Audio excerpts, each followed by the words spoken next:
midnight gumagawa rin po kami. So, in-overtime na po namin. So, natapos po namin siya ng gabi. Siguro mga around 8 or 9 p.m. din po kami. So, pinulis po namin normal installation po dito. It takes at least mga 3 to 4 days. So, since may klase po, in-squeeze namin talaga yung oras. So, okay po po kayo yun kung ano po meron tayo. Ito yung tinatawag na hybrid system ng solar. Ano po? Meron po kayong 20 kilowatt hybrid solar power system.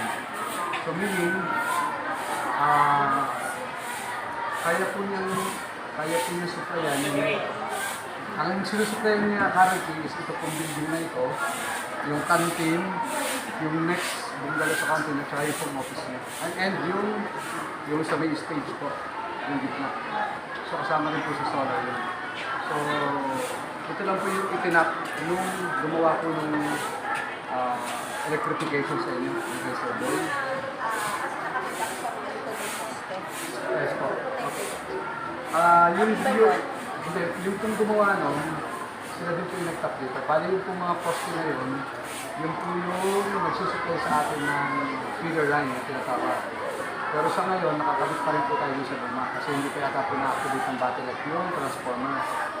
Pero yung mga ilaw pong kinabit nila, stand-alone po na solar. Hindi po nakakabit dito. Pero kung gusto niyo pong palagyan yun, ng mga electric lights, kaya din po ito nakikita. So far, nakakabit lang po dito itong building nito, yung canteen, yung next sa canteen, at saka po yung office niyo. Pero kung gusto niyo pong padagdagan pa, at saka yung po palang stage, itong meron mo ito, parking. Kung gusto niyo po later on na padagdagan, pwede naman po. Kaya pa rin po. Yung 20 kilowatt po, kaya po yung isang malaking building sa capacity. Sabi ko kayo ma'am, kung gusto namin i-pair ko dito, kaya naman.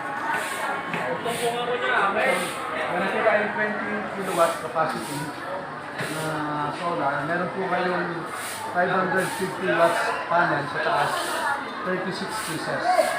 So pag minultiply niyo po yun, more or less nasa 20 kilowatt yun. 550 watts bawat isa times 36.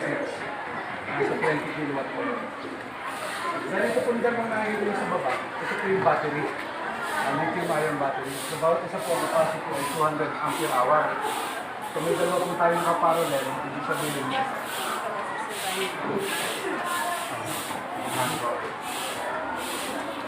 May gusto po kayo ma'am? Sige po. Pwede naman po, pwede natin yan tayo. Stop po naman.